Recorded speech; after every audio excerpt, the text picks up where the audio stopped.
Donald Trump touching off a political firestorm this weekend by insulting former Republican presidential nominee John McCain. I supported him. He lost. He let us down. But, he lost. So I never liked him as much after that because I don't like losers. But Frank, let me get to it. He hit me. Hero. He's not a war hero. He's a war hero. He's a war hero. 5.5 years. He's a war hero because he was captured. I like people that weren't captured, okay? I hate to tell you. Do you agree with that? He's a war hero because he was captured, okay? You can have, and I believe perhaps he's a war hero, but right now he said some very bad things about a lot of people. Facing a bipartisan backlash over his attacks of the family of a slain Muslim U.S. soldier, Donald Trump is not backing down. Wow, thank you very much. And neither is the family of Army Captain Humayun Khan, who was awarded a Bronze Star and Purple Heart for helping save fellow soldiers in Iraq by walking toward a car loaded with explosives in 2004. This is a proof of his ignorance and arrogance. And I again and again ask his advisors to get him in a room, close the door, and set him right. Trump tweeting today, Mr. Khan, who does not know me, viciously attacked me from the stage of the DNC and is now all over TV doing the same. Nice. Donald Trump. The war of words starting after Kaiser Khan rebuked Trump during last week's Democratic convention. You have sacrificed nothing and no one. Trump responding by suggesting Kazala Khan's Muslim faith might have been the reason she did not speak at the convention. I saw him. He was, very emotional and probably looked like a nice guy to me. His wife, if you look at his wife, she was standing there. She had nothing to say. Maybe she wasn't allowed to have anything to say. Prompting this response from Kazala Khan. I can say that my religion or my family or my culture never stopped me saying whatever I want to say. And anybody can see that how different that time was when I was standing there in front of America. Without saying a word, I had lots of love. A number of prominent Republicans stepping forward in support of the Khan family, including Senate Majority Leader Mitch McConnell and House Speaker Paul Ryan. Arizona Senator John McCain, who Trump once said was not a war hero because he was captured, issued a lengthy statement denouncing the GOP candidate, writing, "I cannot emphasize enough how deeply I disagree with Mr. Trump's statement. I hope Americans understand that the remarks do not represent the views of the Republican Party, its officers, or candidates." President Obama weighing in on the issue this afternoon.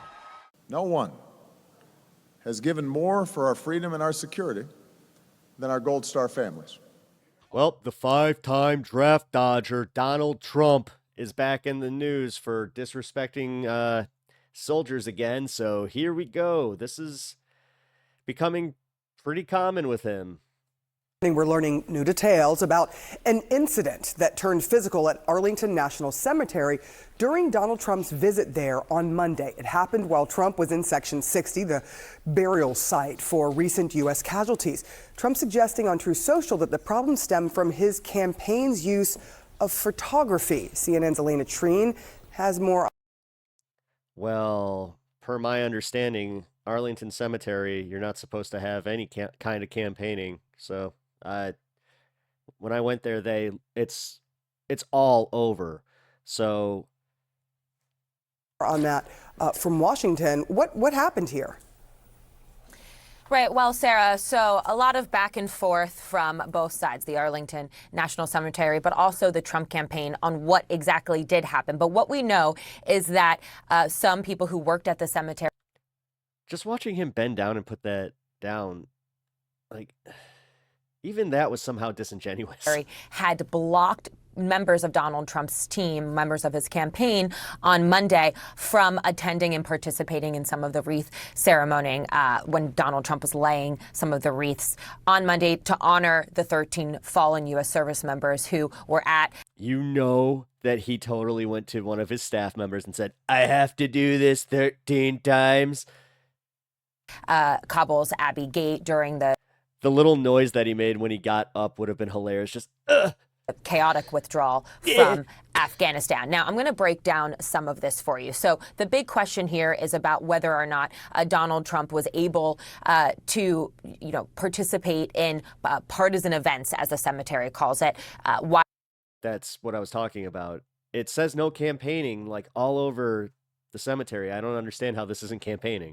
While at that visit, particularly in this area called Section 30. Now, we did hear from Donald Trump. He posted, as you mentioned, Sarah, on I actually think that, this just might be my hot take on the issue, but I think it actually would have been more beneficial if there wasn't a picture of him doing the wreath. Like, if there was just, a single picture or something, but this idea that you needed it to be the photo op and the video op that you took it to be, and then had this bad press, this wasn't worth it. Truth Social, and as you said, he did seem to argue that perhaps because this is literally out of Trump's playbook. Let's argue national laws because I'm Donald Trump. National laws don't apply to me.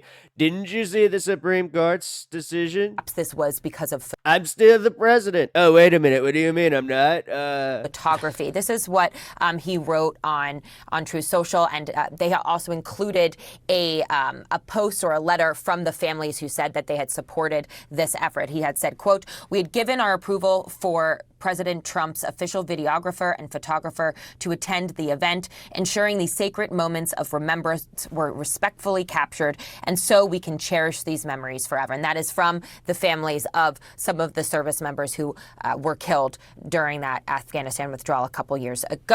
You mean the Afghanistan withdrawal that he set up, that he did all the work for? Yeah, you know what I'm attaching to this? The exact interview you did with John Bolton where he, on your network, said it was his fault. Now, I will also add that the cemetery, for their part, had said in a statement to CNN that federal law prohibits political campaign or election-related activities at Arlington at Army National Military Cemetery. There it is. I knew it. Because it's been years since I've been there, but it is literally everywhere.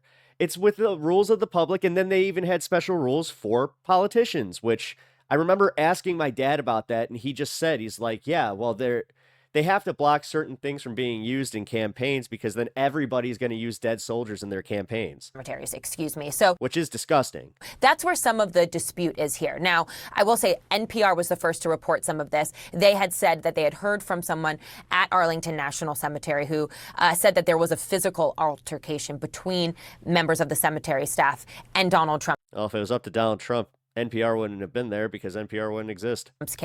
Trump's campaign has pushed back on that. They said that there was no physical altercation. However, a member did block them from participating in this. Now, we also did hear from Chris LaCivita. This is Donald Trump's co-campaign manager. He's also someone who is a veteran. He said, quote, I'm pretty sure that he's also got some history that you don't want to mention on this network. President Trump was there on the invitation of the Abbey Gate Gold Star families to honor their loved ones who gave the ultimate sacrifice for their country.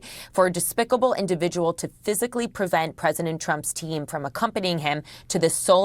This is going to be fun. I have so many clips from your own network. It's just going to make you kind of feel stupid if you're going to sit here and prop up Donald Trump for celebrating Gold Star families. Event is a disgrace and does not deserve to represent the hallowed grounds of Arlington National Cemetery. Oh, you mean for doing his job? So again, Sarah, a lot of back and forth here. I do think the big takeaway is that this was a moment that, of course, Donald Trump's team, they recognized was a solemn moment. This was something to honor the family members of the fallen soldiers and has been a bit tainted now by this dispute over whether or not Donald Trump had violated federal law by making this. Again, all he had to do was not record it. He could have just told the story. He could have used this I was just at Arlington Cemetery at the Abby Martin or whoever Abby is. I was there for her and her family. And then we put the wreaths down, 13 of them. Political event. Sarah? We also, beyond this, and that's Chris LaCivita's video there of him laying down those flowers. We also saw this very friendly interview with Dr. Phil and President Trump. What did you learn from that? Right. Well, we've seen Donald Trump has sat with Dr. Phil before, and you're right. It's kind Isn't it funny how CNN is literally becoming Fox News lately? It's a friendly interview. It's always interesting to see him when he's sitting down with people that he. But here I am covering this clip specifically, giving this clip. Oh, sick. Oh, that's the subscribe. Feels like he can be more candid with, he's more comfortable with. That is kind of the vibe that we got from this interview last night. But at one point, Donald Trump did talk about his attempted assassination on him back in Butler in July. And he seemed to hint that he believes he somehow made it about him. Go figure. That Joe Biden and Kamala Harris bear some responsibility for that. Take a listen to what he said. When this I happened, thought this was at Arlington. people would ask, whose fault is it? I think to a certain extent it's Biden's fault and Harris's fault. How? How was it Harris's fault? She had nothing. She literally had nothing to do with the Secret Service at that point. So, again, nice try to create a conspiracy theory this time, but I'm so sick of how we give this guy a pass. I'm the opponent. Look, they were weaponizing government against me. They brought in the whole DOJ to try and get me. They weren't too interested in my health. He is looking awful. Let's just be real. Like, he looks awful. He looks so old. I mean, dude, he's starting to look like Joe Biden, where you guys should start worrying about him slipping up every time and start, like, just kind of coasting into something that is totally off subject. And safety. I would be if I were in their position, but they weren't very interested. But they were always making it, from what I understood, and I could feel it, they were making it very difficult to have I'm starting to wonder if his campaign team said, less orange, we need to play up the presidential angle, so show some of that gray. proper staffing in terms of Secret Service.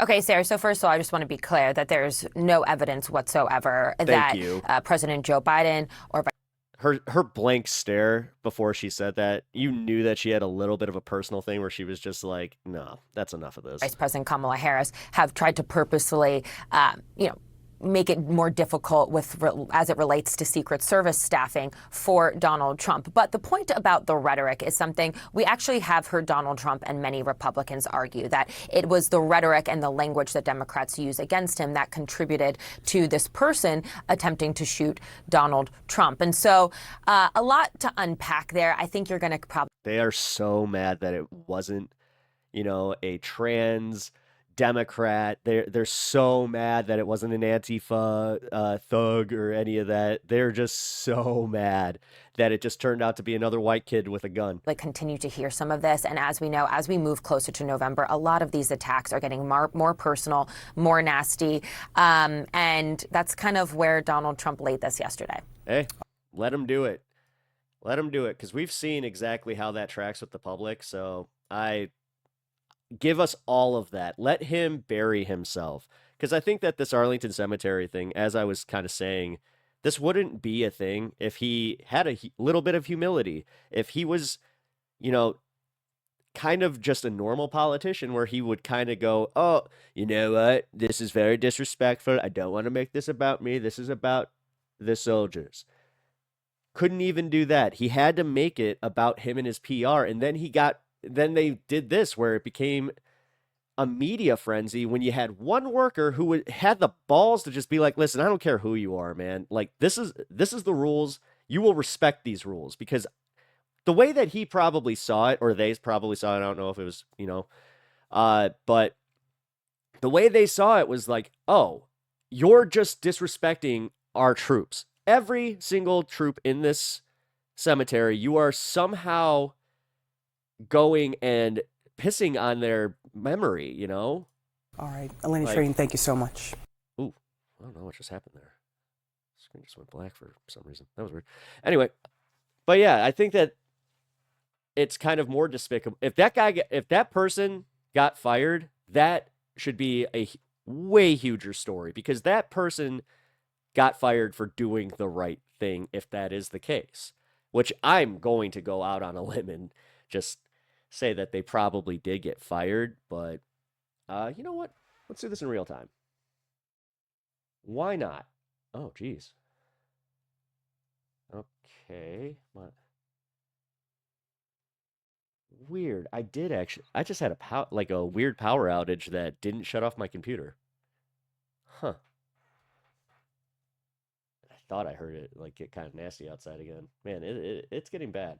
All right, did the guy who stopped Trump at Arlington get fired?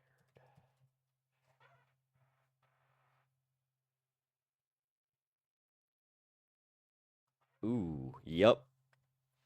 Yep. That person is under review right now, so they're pretty much as good as fired. See?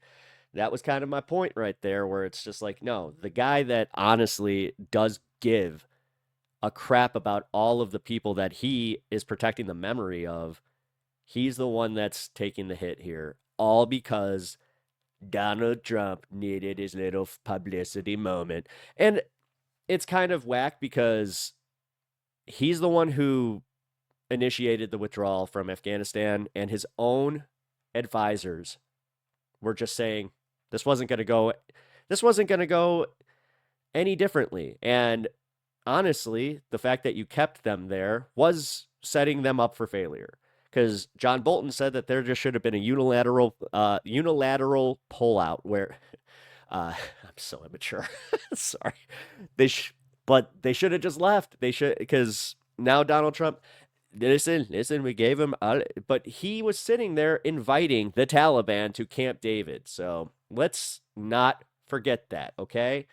As a matter of fact, let's take a look at that clip, shall we? Joining us now is John Bolton, the former national security advisor to President Donald Trump and former ambassador to the United Nations. He has a new piece out. It is published by The Hill, and it has this eye-catching headline: Erratic, make no mistake, I hate this guy. Irrational, and unconstrained, what a second Trump term I still think that he's a lizard person, just like Donald Rumsfeld. Term would mean for America's foreign policy. Mr. Ambassador, thank you for joining us. Thanks for being back here on The Hill once again. We see the headline there. Explain your thinking. Well, I wanted to try and describe for people what it was like to watch Trump make national security-related decisions. And I think probably the most important thing, apart from those adjectives in the headline, is for people to understand Donald Trump doesn't really have a philosophy as we understand it in political terms. He doesn't think in policy directions when he makes decisions, certainly in the national security space. It's really all connected with how things benefit Donald Trump. And what I tried to do in the piece is lay out some of the flaws of his decision-making because it can affect the substance of the outcome. And my real point is something that I also tried to make in my book, which is Donald Mr. Trump Ambassador, hold that thought 1 second as we see Donald Trump take off. That's just what we... Oh, so interesting. Donald Trump is taking off. God, I can't wait for him to do that fucking permanently. Have on the screen right there. What's interesting about this, as this plane heads north to New Jersey, when I you meant fly in in the that direction plane here in Washington, to the right side of the window, the U.S. Capitol building and the White House, as Donald Trump heads back home. I apologize for interrupting. Continue on, please.